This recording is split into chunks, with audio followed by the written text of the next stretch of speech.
Greetings, magical mavens.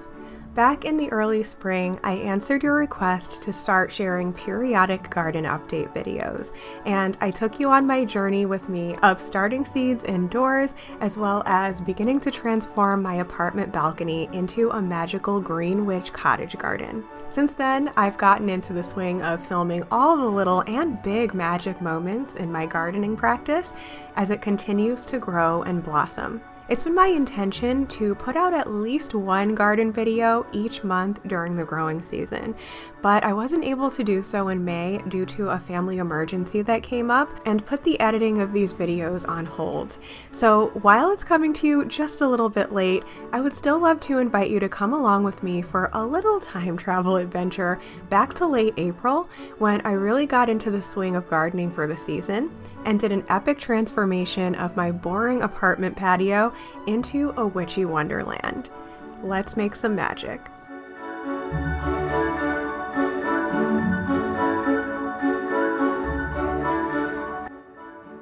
Greetings, magical mavens.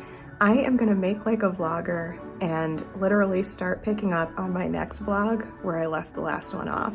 So if you caught the last one, I kind of did a little bit of a teaser and said that as I was editing it, I was looking around and realizing that my seedlings were looking really glorious and I was really tempted to add another scene, but the video was already an hour and a half, so I promised you I would include them in the next video. So I'm gonna go ahead and do that for you right now. And today is the day, guys, when my partner is gonna help me do a pH test on my garden beds as well as my compost and my gardening soil, and we're gonna see if it can be improved or amended in any way before I really start planting stuff out. And I am also very excited to hear that the ETA of shipment for my privacy wall for the north side of the garden is the first week of May. And I've asked my partner if we can start working on the plywood cat door operation, so hopefully we'll get to that in this vlog as well. But for now, here's my garden update. All right, so starting with the kitchen,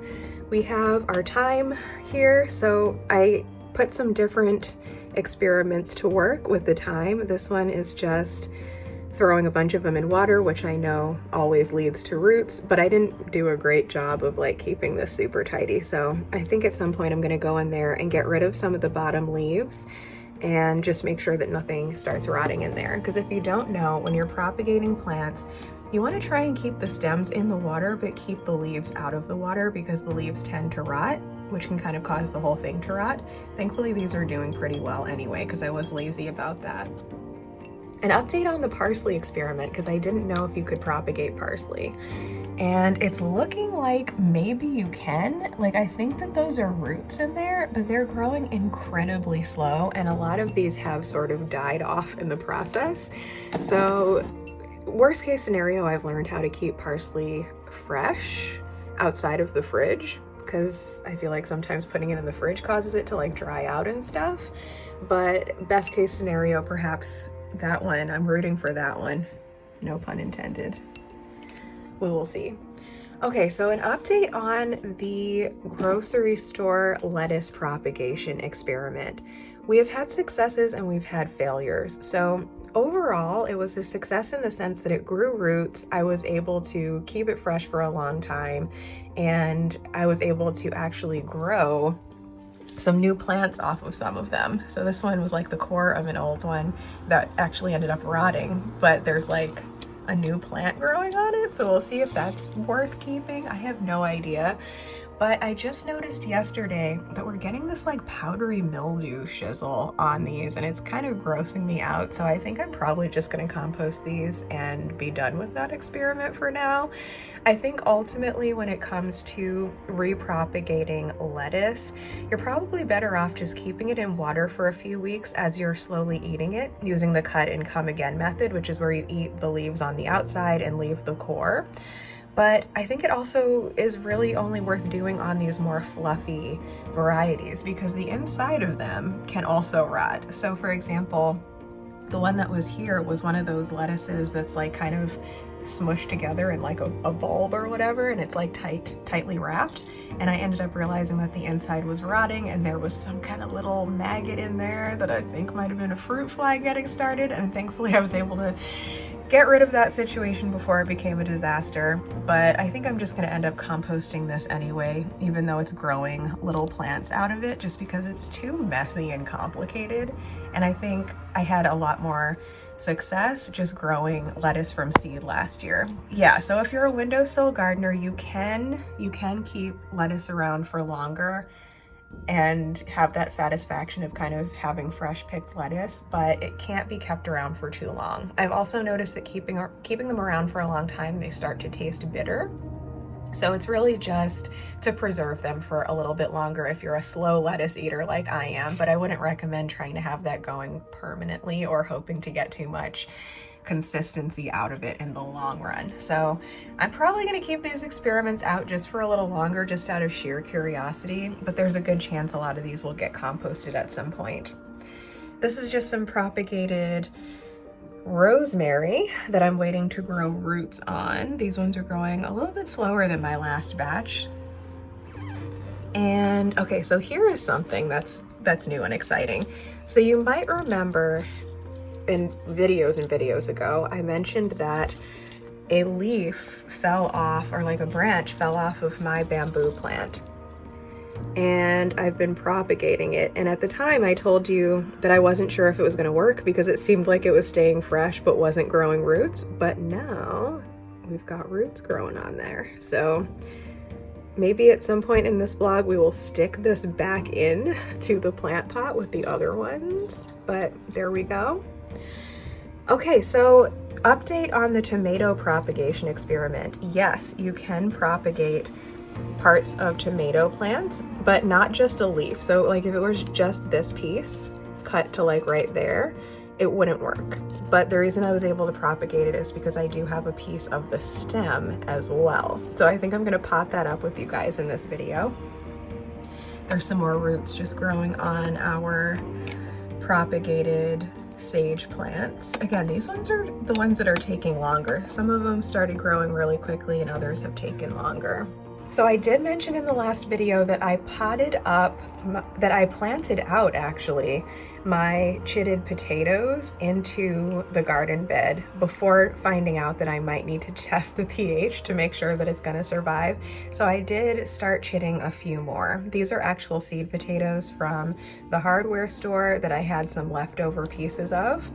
And these are actually some from the grocery store that are locally grown, not locally, but grown in the US, meaning that they probably haven't been zapped with something that will stop them from growing. And they're also organic. So this one is like a purple, this is a red one, and then there's a white potato back there. So I'll keep you posted on those. It looks like this one's definitely going to be doing something. Okay, moving on to the bedroom. I'm gonna show you some of the plant situations that are going on up there. So I have my peas that I repotted. These are the like shorter, stockier peas that take longer to grow. So it looks like that one actually is getting ready to start wrapping around and climbing up my little trellis here. So we'll keep you updated on that. That isn't really dill.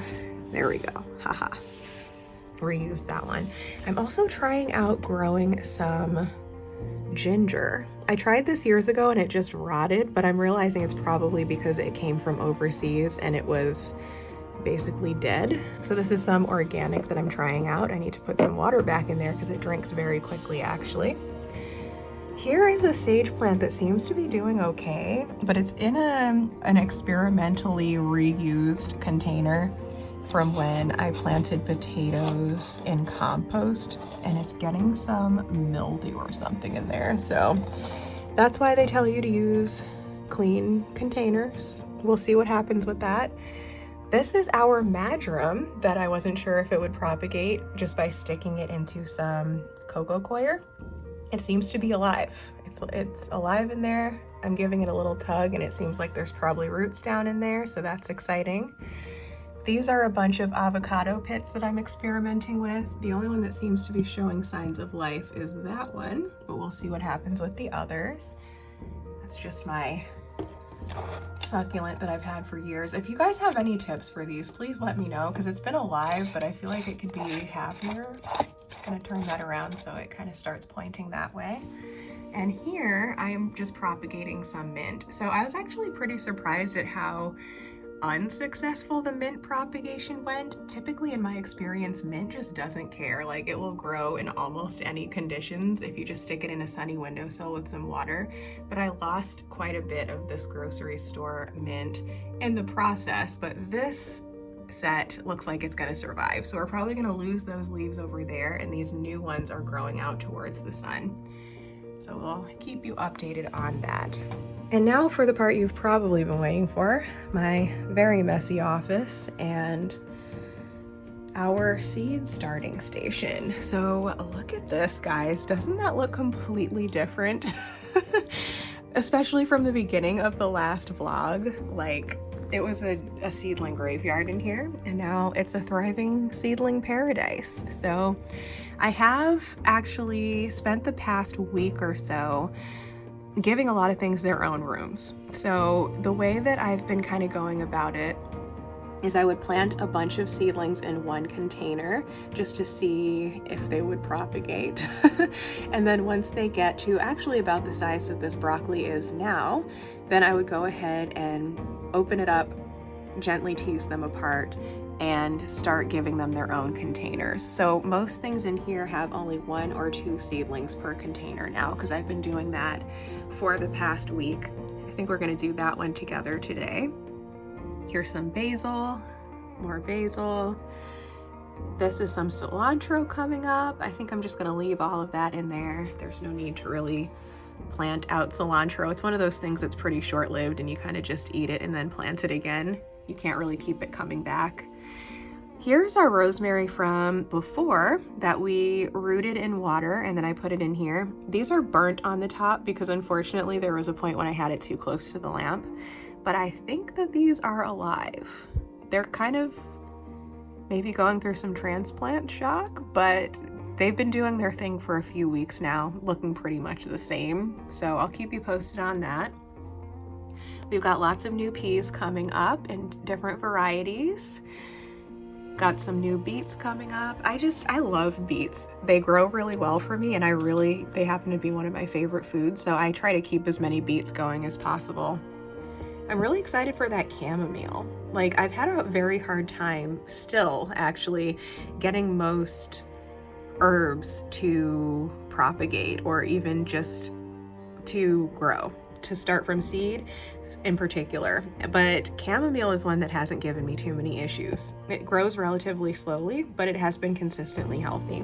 Another relatively easy one is basil. So if you're just getting started with herbs, I do recommend chamomile and basil. These are some grocery store like grape or cherry tomatoes that I just tried out just to see what would happen, and they are doing their job. So I'm going to be giving them their own room soon. And that one is a large tomato variety that I grew from seed last year. So we're going to do some of them again. All of those tomatoes back there that are 2 to a container, those came from the countertop tomato plant that my sister got me from the grocery store. Now back here, this is a bit of an update for you. This is kind of my science experiment back here. So in the last video, you saw that those lettuces were doing okay. Those are in coco coir.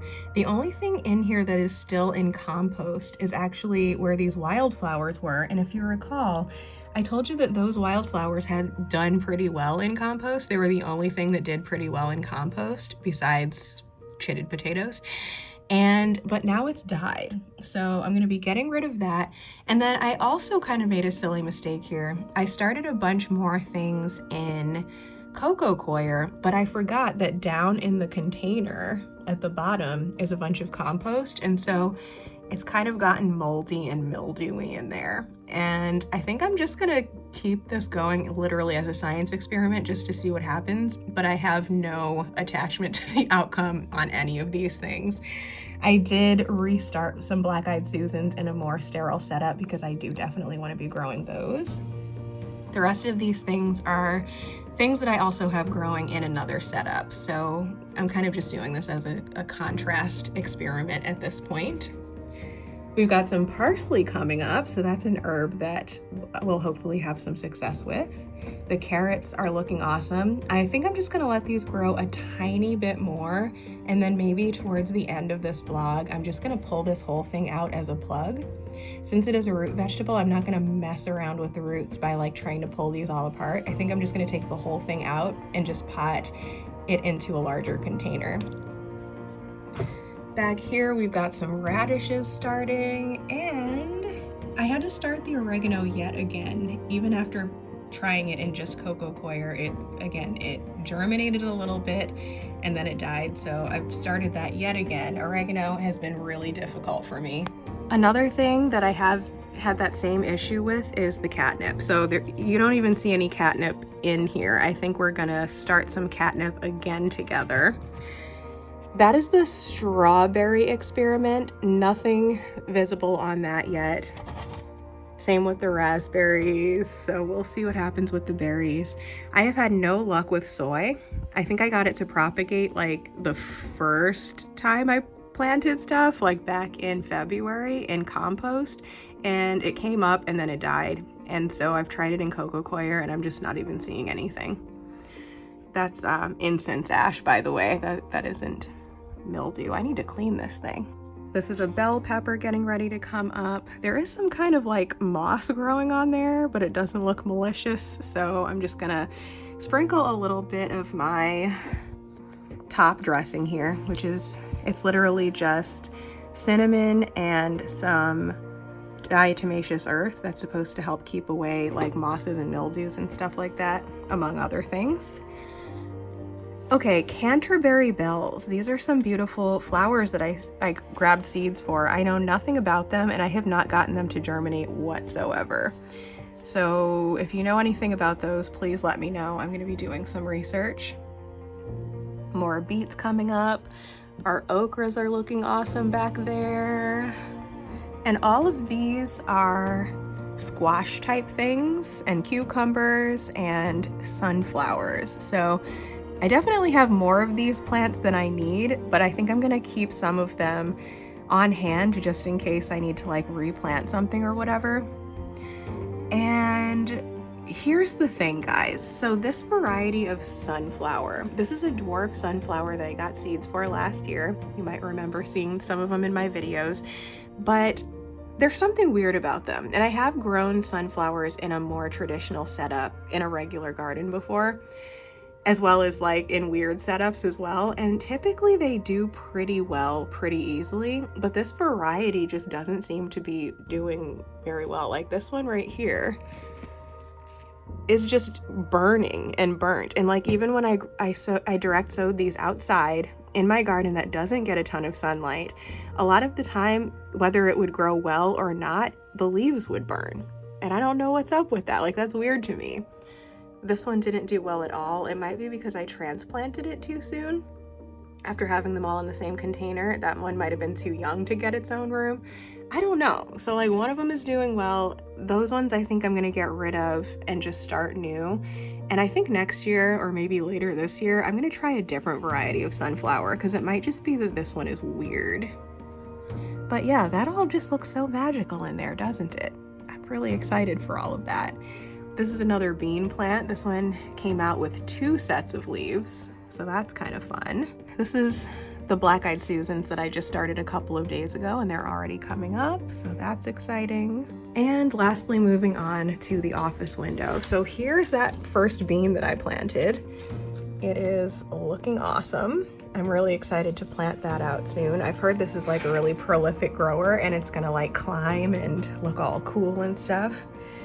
This is the spinach that I believe I planted in a layer of coco coir on top of the layer of compost that I had originally started, and these ones are doing okay, but I do think I'm going to start some more in just coco coir as well. And spinach is something you want to kind of keep growing as long as it isn't too hot, because they won't grow when it's too hot, but it's one of those things you kind of just keep growing it and harvesting it, and it doesn't like keep coming back when you harvest it. So This is some propagated sage that I started in water that seems to be doing really well. And now the thyme didn't do so well. These I think are the ones that I just stuck right in without waiting for them to root in water, and they seem to be all dried out. So yeah, we'll try that again in a different way.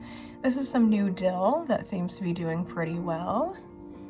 And back there is what's left of the arugula. I'm still challenged at growing arugula. So that whole side started to grow and then didn't grow, and then the ones over there are growing. So maybe it's because this side is too close to where the heat comes up and it dried out. I don't know. I don't know. But look at all of these peas. These are the kind of peas that are not like the short stocky ones. These are the ones that get long and spindly and crazy.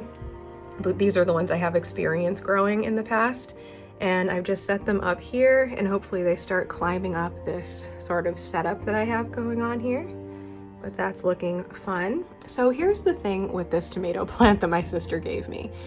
I don't think it's gonna make it. I think that it probably was only really set up for you to get the tomatoes on it that were already on it and like just eat them fresh. And they are really delicious fresh tomatoes, much better than the ones you get not growing on a plant. But I don't think this plant is going to continue growing. It's probably one of those ones that like is determinate, so it only really flowers and fruits once. So I did propagate it, and I also have planted the seeds out of a tomato. So we're going to grow more of these, but I don't have attachment to this one surviving. I'm just going to eat the tomatoes and kind of observe it and see what happens. And oh my gosh, I almost forgot to show you the most important thing because it was hiding in the back. But in the last video, I told you I don't think that the milkweed is going to come up, and it's coming up. And these are not the ones that were stuck in the refrigerator, stratification or whatever. It's really hard to get down in there and show you, but let me see if I can. Do you see that? You see how there's a root going down? It's happening. And while we're back there, that is some bell peppers that are looking really good. There's some parsley in there, and then those are just some wildflowers.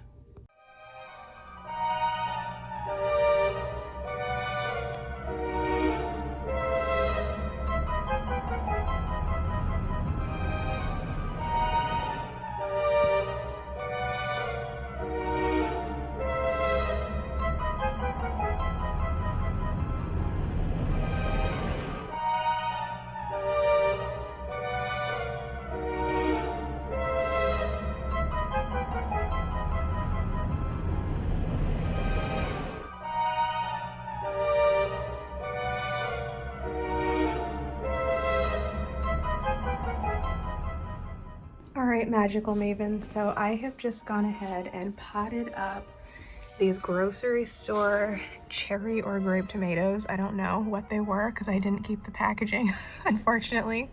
As you might know, I tend to decant my produce into glass jars to keep in the fridge. So I don't even know what this was, but whatever it was, it grew. I don't even know what country it was from or whether or not it was organic. But whatever it was, it grew. So we're growing it. So we're having a little bit of a dilemma here.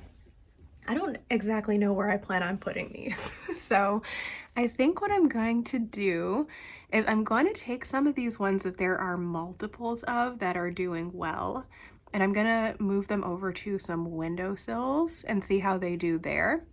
The reason why you want to start with a grow lamp, especially if you got started really early like I did, I got started all the way back in February, even though none of these are that old because those ones didn't make it, but I digress, is because you don't want them to get leggy.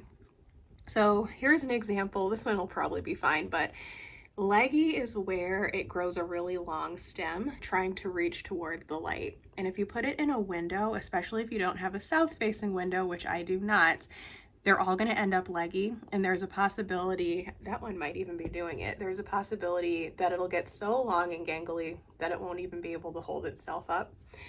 But I think once they have a strong foundation, like all of these, like cucumbers and stuff do, and now that there is more sunlight, because we're months into the spring at this point, or we're over a month into the spring at this point, I think it is safe to move some of these into some windowsills.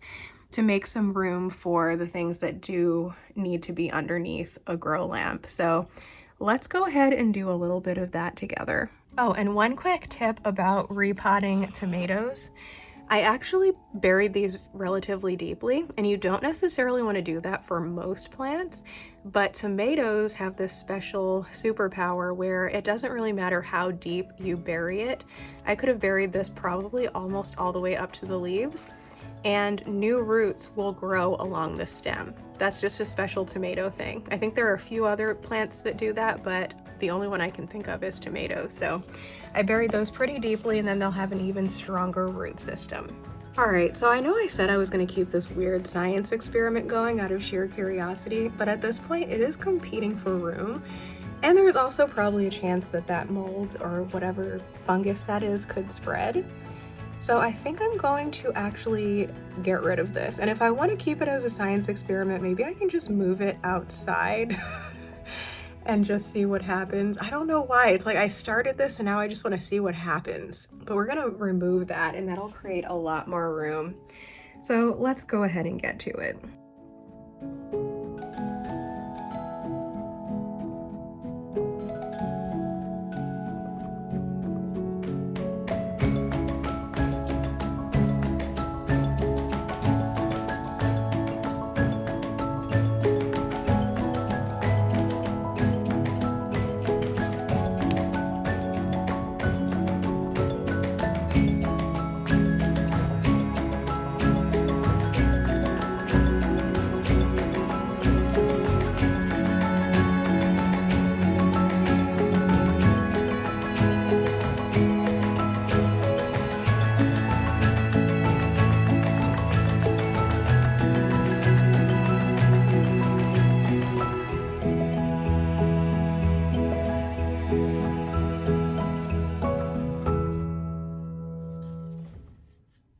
So the thyme propagations were a fail in the coco coir, but that is okay because a little bit of dried out thyme never hurt anybody. I think I'm actually just going to take these and make a little smudge bundle out of them because thyme is more sustainable and possibly more powerful as a clearing and cleansing agent even than white sage. In fact, guys, this disaster zone of an altar that we're going to be redecorating together is currently serving as a little bit of an herb collection area. So in the process of cleaning this up, we are also going to finally make some smudge bundles, as well as some loose incense using previously fresh but now dried herbs that were cuttings off of things, and in this case, a propagation that didn't make it. Now, I know that there is some dogmatism in the witchy community about plants that didn't make it in the way that you wanted them to and like not reusing them because they have bad energy or whatever. I don't necessarily believe that unless you have negative emotions around it or if there's something actually wrong with it, like that it's diseased or something. And it's harmful in any way. I think that being sustainable and using things is a lot more magical for me in my practice than being overly selective. I think there is a time and place to be selective, and then there's a time and place to reuse things. Another fun tip, this was a tea bag that contained lavender and chamomile. That could be used as a really good loose incense. Like, it's not potent enough that you want to necessarily drink it as a tea, but when you actually burn the herbs that are in there, it'll smell really good and it still has the same energetic properties or whatever. So some fun tips.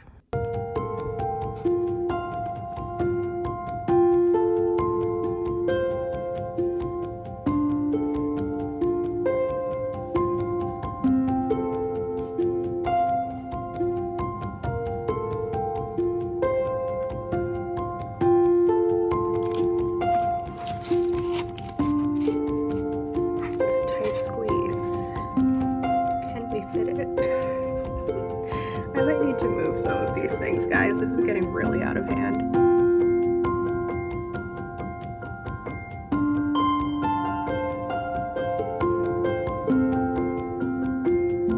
Alright guys, so I know I said I was going to keep some weird science experiments going, but due to a need for space, we're just going to be ruthless because I need this windowsill for stuff. Did you see that? I like brushed by it and white powder came off. That's probably not good. We don't need that floating around the house. So we're going to get rid of all of these lettuces. As much as I enjoyed that science experiment, that is going to go, and we're going to make room for stuff that is actually healthy.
Is too high on this. You're looking close to 8 or 9 for this.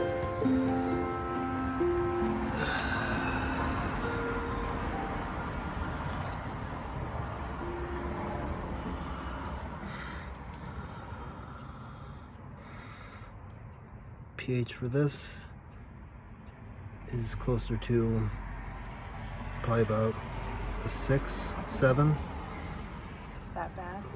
It's not bad. So That one's definitely higher in acidity. And this one here is closer to probably about like a 5. So is that good? Yeah, that's good. Alright. I was hoping it wouldn't be terrible. Good morning, magical mavens. So it is the next day, and there isn't too much new to show you. I kind of gave you guys a little pan across of what everything looked like at the end of yesterday's session, but I just had a moment with the cauliflower. So I showed you guys yesterday that there were 2 of these in the tray here, and one of them seemed to be damping off. And this morning when I looked at it, it was very obvious, even though the leaves still look just as fresh as these. Right at the bottom of the stem, it had turned dark and really, really thin, and it was obvious that it couldn't come back from that. And I ate it. Yeah, and I felt a little bit bad, but I told myself the point of growing vegetables is to eat them. And so this is a little witchy tip for you here. I actually got this from another gardener, but it makes so much sense for those of us who feel like our plants are our babies. Don't feel bad having to cut things back. and nothing has to go to waste, right? Because most vegetables, not tomatoes, because tomatoes are in the nightshade family, but most vegetables can be eaten as microgreens. Last year I did grow broccoli microgreens, and they're delicious. They're basically just where you eat the leaves instead of waiting for the flowers. And so I ate it and it was delicious. That's my confession for today. The only other thing I'm gonna do today, because today my partner's coming over and we're gonna be working on the cat door, but I did notice that the Walla Walla onion, which took forever, like as some of you guys know, I've started and restarted all my seeds a few times because I made some mistakes with the substrate, but it hasn't come up at all except for this time in the pure cocoa coir. There was a little bit of something coming up for the past week. I saw it sitting there, just a little green thing in the soil, and now it's gone. So, and I've kind of dug through here to see if it looks like anything is going on in there, and it doesn't. So I'm gonna start the onions again. In my defense, I was watching another video about gardening in passing this past week, and it was mentioned in passing that onions are difficult to start from seed, which surprises me because I have experience with wild onions, which literally you can just dig them up, transplant them somewhere, and they'll basically go wild. Like, so it's weird that they're difficult to start from seed, but I am going to try it again. No attachment though. I have other options for onions if I can't start them from seed. And I also just started another tray of wildflowers because I did get rid of that toilet paper roll experiment, and I just want to make sure I have a lot of wildflowers.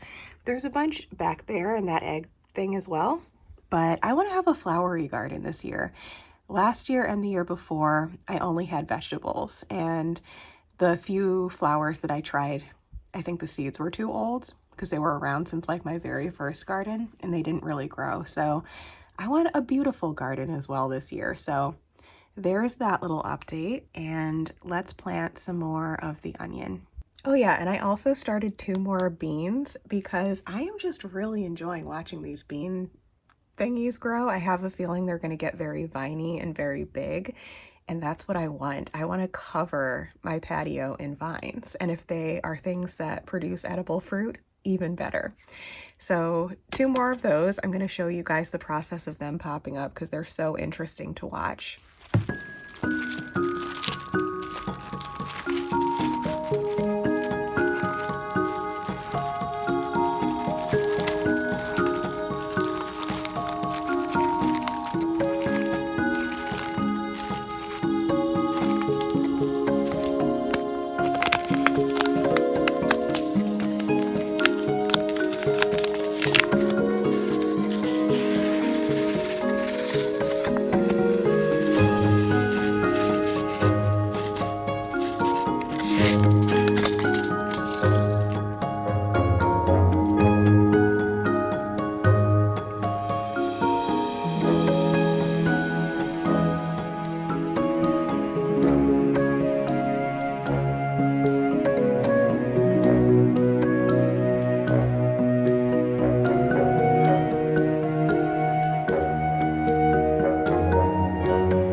Okay, guys. I have some things to say.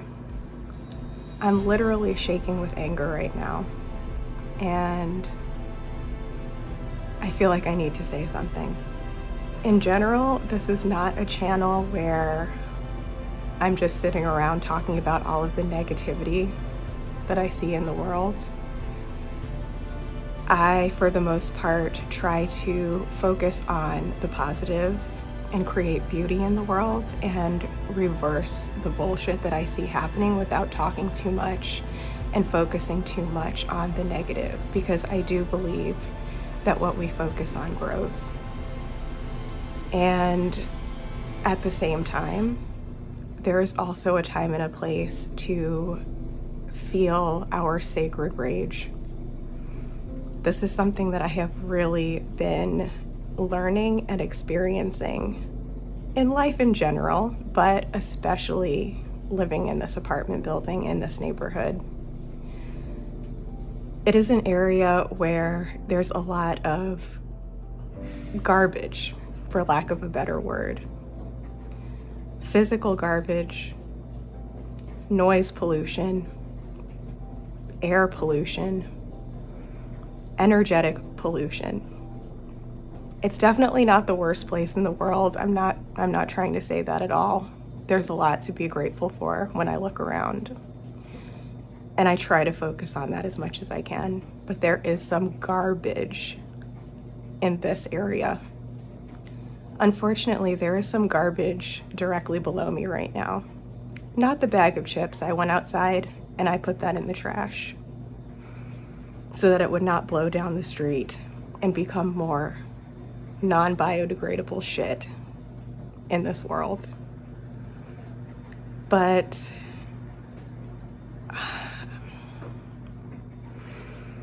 I don't really know what to make of it right now. I don't have a teachable lesson. I don't have the full circle moment right now. I'm just in it.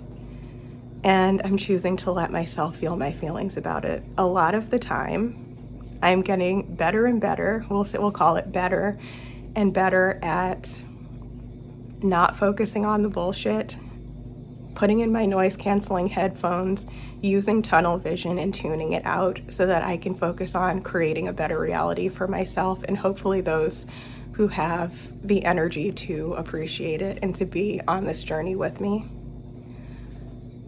Because that is how I keep my sanity and that's how I keep going, by focusing on my zone of genius. But sometimes I have to let myself feel this anger and this rage. And today I've decided that I'm going to share it with you.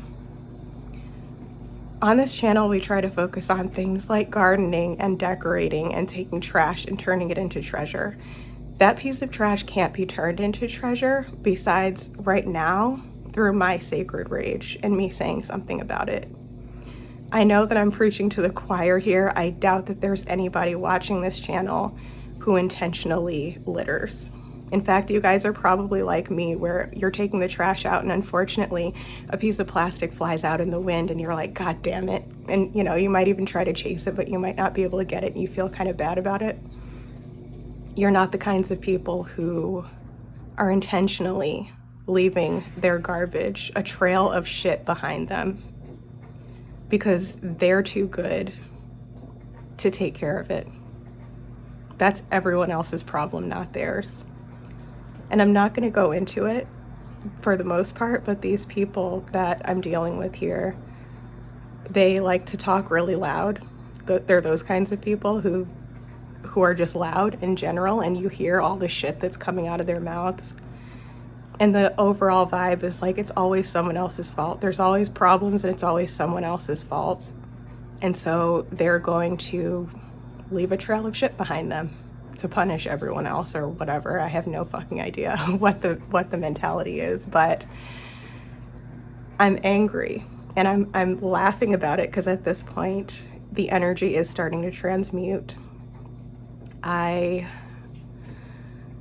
feel like I've been frustrated about a lot of things for a long time, and I usually just keep going.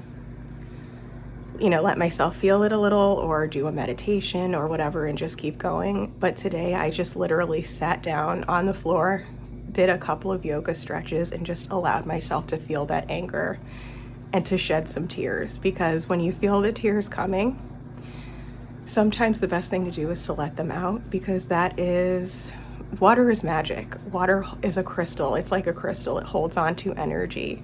And your tears are full of whatever emotion you are releasing, whether they're tears of joy or tears of anger.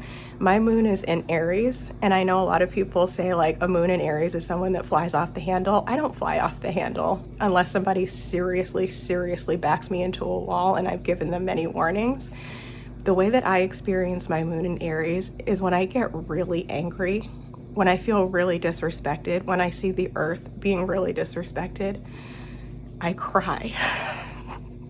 And then I talk it out, whether to myself or to someone I love, or I guess today to the camera. Normally I'm not that person that's like, oh, I'm gonna be crying on the internet all the time, which if that's your thing, no shade, but that's not me. But today I was just like, you know what? I'm in the midst of working on these videos that are talking about taking a less than ideal situation and turning it hopefully into a green garden of the earth. Taking this man-made pile of material that I'm given right now and trying to make a little bit of a gift of it to give back to Mother Earth in the ways that I can, in ways that I feel are respectful to Mother Nature as well as to the humans around here. I have in years past had people literally walk past my balcony and be like, I appreciate that greenery, because looking around, we don't see much of that around here. But then for every one of us who is going through the painstaking ridiculousness of learning how to compost, those of us who, when I first moved in here, this apartment building didn't have recycle bins, and I would literally stash my recycling for my partner or my sister to recycle in their neighborhood. Me and you, these people who are going out of our way to be good custodians of Mother Earth. For every one of us, there are these garbage people. And sometimes I just ignore it. And I know that if I could snap my fingers, right, and be in a beautiful cottage surrounded by nature where I didn't have to see this kind of stuff, that would be so nice, and it will be so nice when that is my reality. But right now I'm choosing to understand and accept where I'm at right now and why. I don't fully understand why. I might never fully understand why. But right now in this moment, my why of letting myself feel this and experience this is just simple awareness. I realized that putting that garbage in the trash just now instead of letting it fly down the street is not even a tiny drop in the bucket of the change that needs to be made. The change needs to be in the people. Doing physical changes and running around trying to fix everything is not going to change the people whose mindset allows them to be that kind of person. And I have to accept that right now.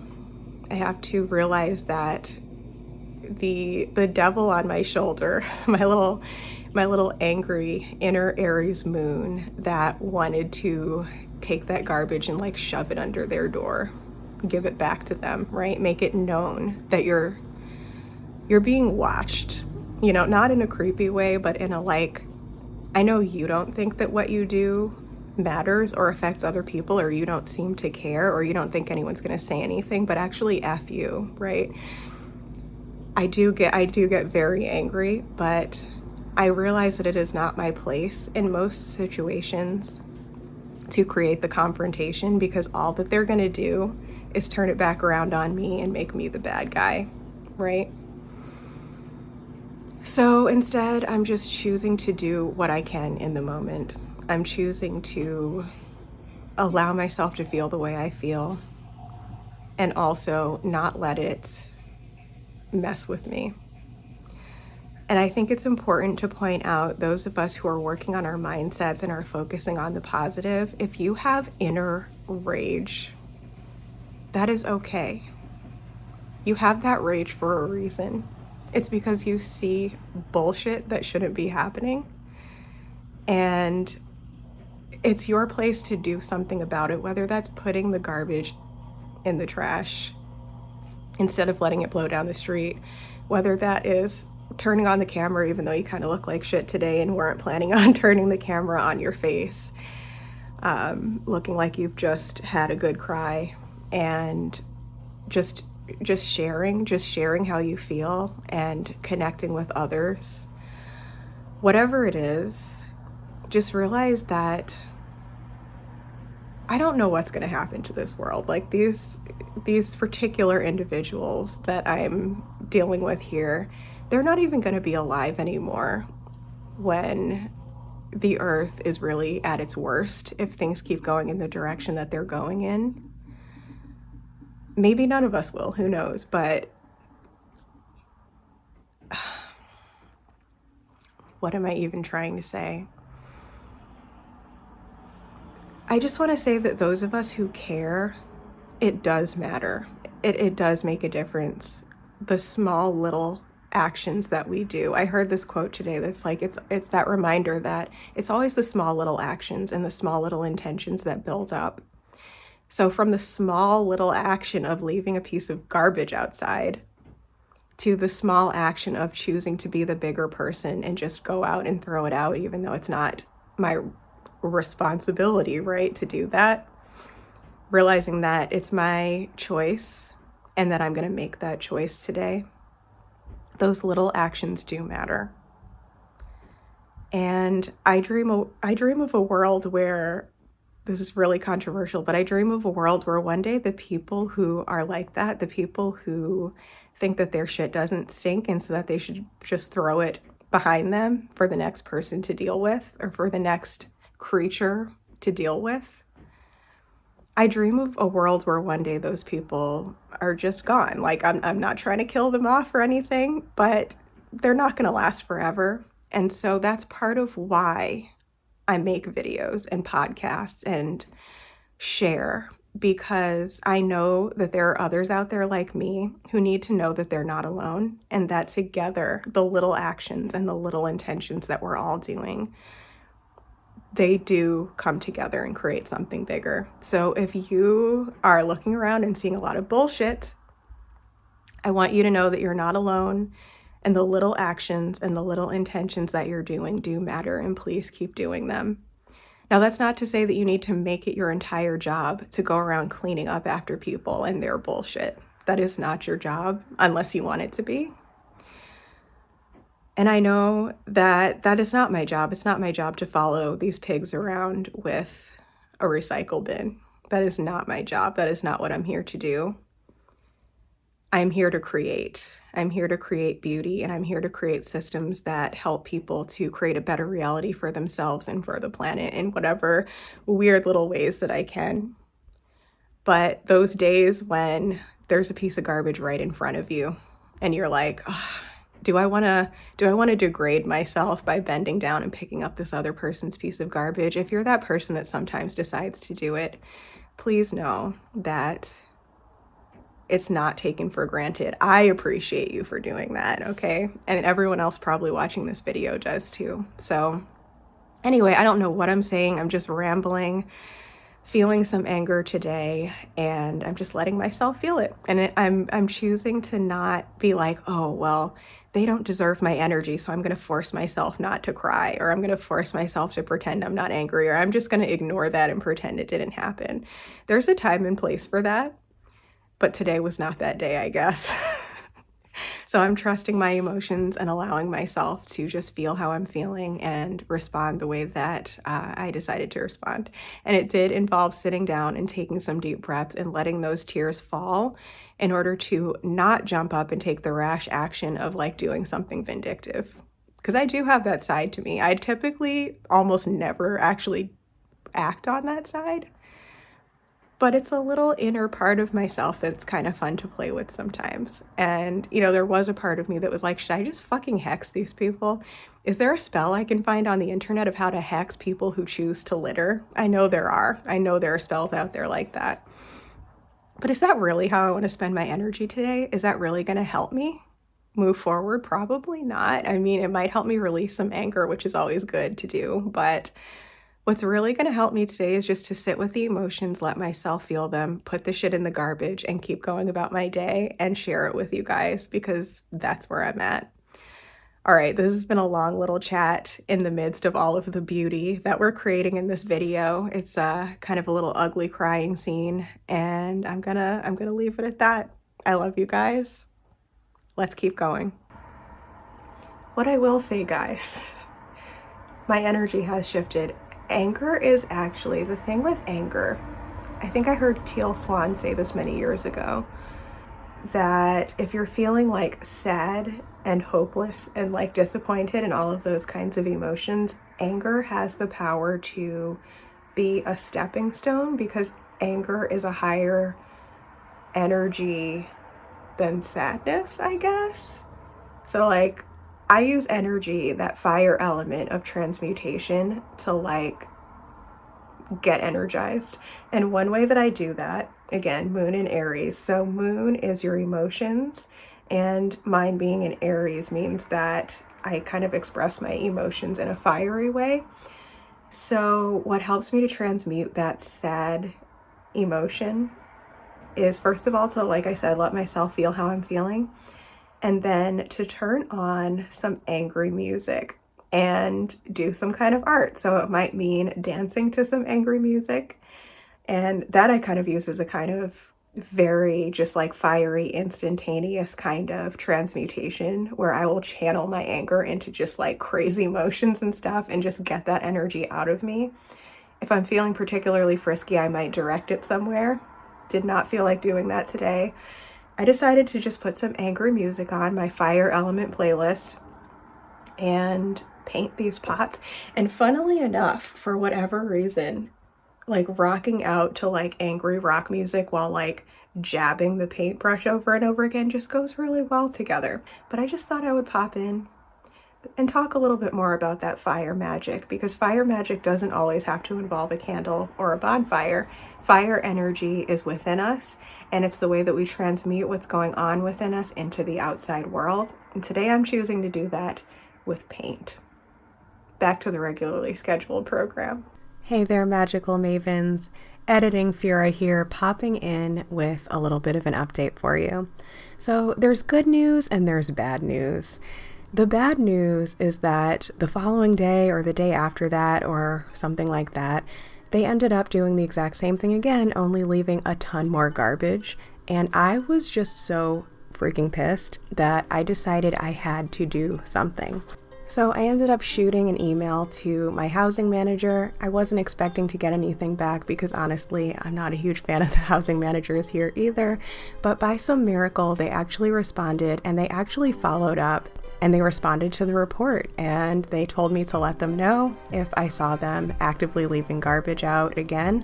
And thankfully, I have not seen it again. So that's what I mean. Sometimes you just have to do whatever little bit you can and trust that whatever effort you are putting in to be a good custodian of Mother Earth, it will somehow create an effect. The world still has a really long way to go, but I am going to count this one as a win.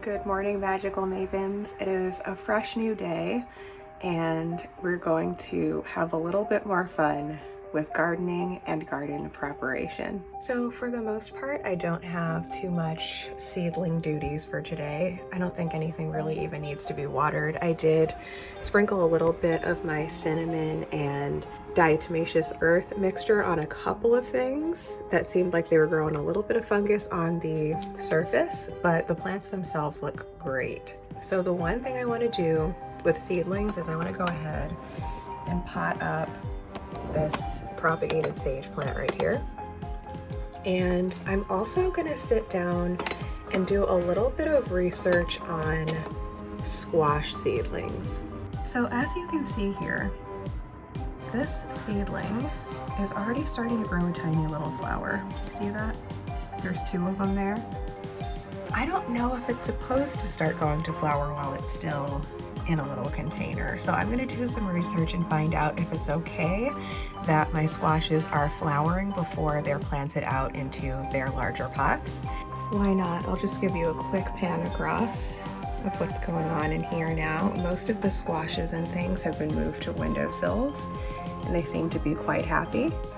And I've made room for just a few more things that are being potted out into their own containers and a few more things that I started again from seed. But one thing I just wanted to show you that's new is I planted some more wildflowers and they literally started coming up in one day. So if you have a Dollar Tree near you that has the like wildflower sprinkle or whatever, it's definitely worth the $1.25. So when I first started my first garden, when I had an outdoor space, a lot of what I did to kind of just make things look magical was just sprinkle that wildflower stuff. So very satisfying if you just want to grow a few flowers. I'm also feeling kind of tempted to start potting out some of those lettuces because they're starting to get there. They're starting to need their own rooms. But for the most part, everything is just going to be doing its thing for a little while longer. The 10-day forecast looks like it's going to be that sort of cold, rainy kind of spring weather. And even though it's not really going to be getting below freezing, a lot of these things will probably be happier if I pot them out once it's just a little bit warmer. So I'll keep you posted.